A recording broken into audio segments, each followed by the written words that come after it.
In today's episode, we're going to be making a beat from scratch. I'm going to start with the drums. Then I'm going to do the bass line. Then I'm going to fuck around with some keys. Maybe some synthesizers. And then hopefully I can put some horns or something cool like that on top. I think I'm only going to do drums, bass, maybe some keyboards or a synth, whatever sounds nice, and then some horns. So I'm going to start with 5 instruments. Okay, so I don't know about you noobs, but when I'm starting a song, I start with the drums and work my way up from that. And when I start my drums, I start from the kick drum, and then I go to a snare, and then I go to, I don't know, a ride or a hi-hat, and then all the toms and all that stuff later. But the most important part, in my opinion, and probably, no, just the most important part in general of a hip-hop song is the kick drum. Forget your rapping, forget all your other stuff. If you don't have a good kick drum, your rap song is probably going to suck. I have to find a kick drum, which, you know, takes a long time, because I have to sift through, oh god, probably thousands of kicks before I even get an idea of what I really want. And then I gotta narrow it down from there. So I'm gonna get started on the kick drum, and I'll see you back when I'm ready to pick a snare.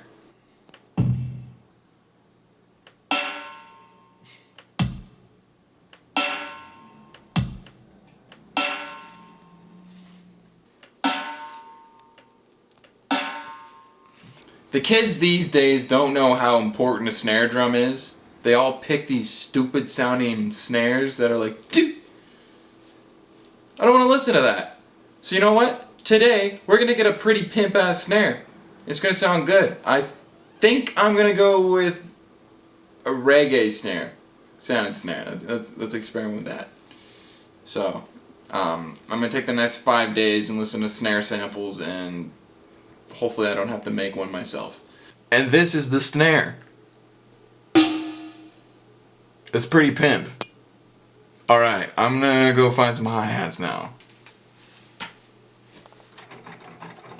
Third most important thing when building a drum kit, in my opinion, hi-hat.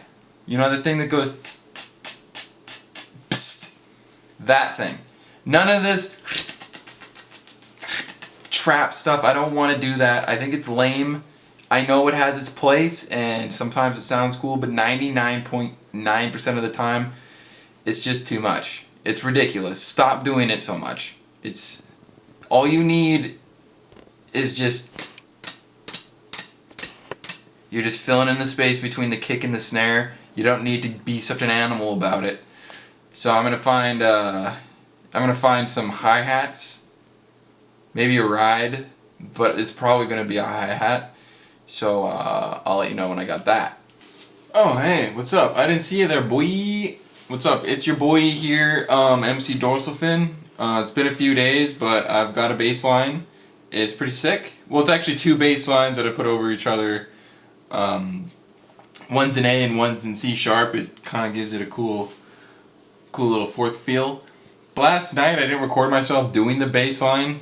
Just because my dishwasher was on and it was a little loud, and so I saved the bass line for tonight, and I'm going to show it to you right now.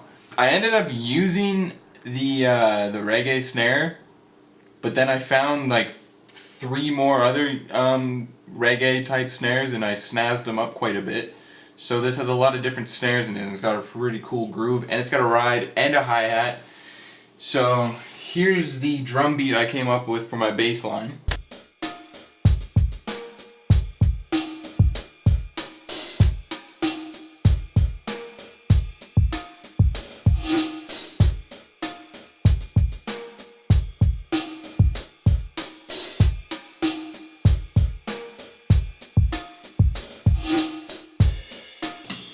And at the end part, I basically just took a snare hit, put it on his beat, I reversed it, I put another one, synced them together, made them the same track, so you get a nice clean with that last little snare right there. So that being said and shown, I will now show you the bass lines that I've done, and I'll show them to you with the drums, and then I'm going to show you to them isolated just so you can kind of hear what I was going at with the whole 2 bass lines.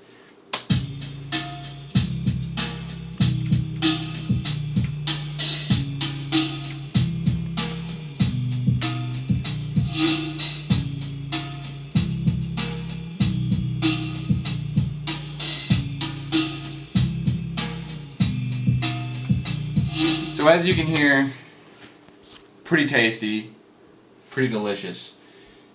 So here's the bass line I did, and it's in A.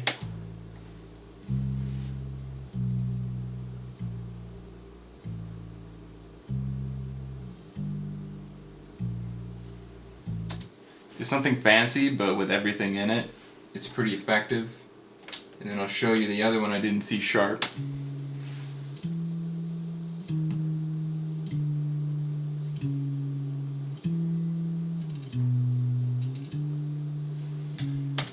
So those 2 together make this. It's pretty sick.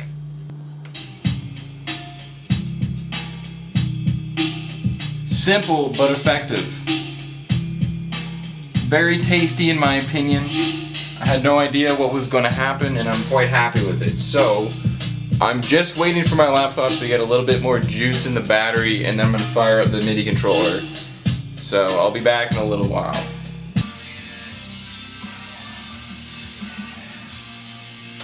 What's up, boy? Okay, so I've done some horns in the last few days, probably like 3 or 4 days. I've done some horns. And I've also done, alongside my 2 horn tracks, I've done a horn track with some wah-wah pedal on it. It sounds pretty cool. The horns, I put them pretty high up in scale, like octave wise, but I use the wah-wah so you can kind of get the sweep of the low end frequencies with the horns.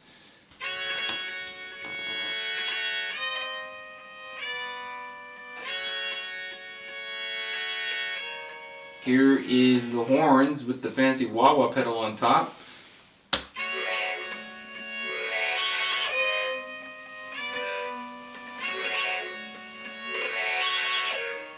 Makes it a little heavy and almost psychedelic. So you get those 3, and I'm going to show you what it's like all together.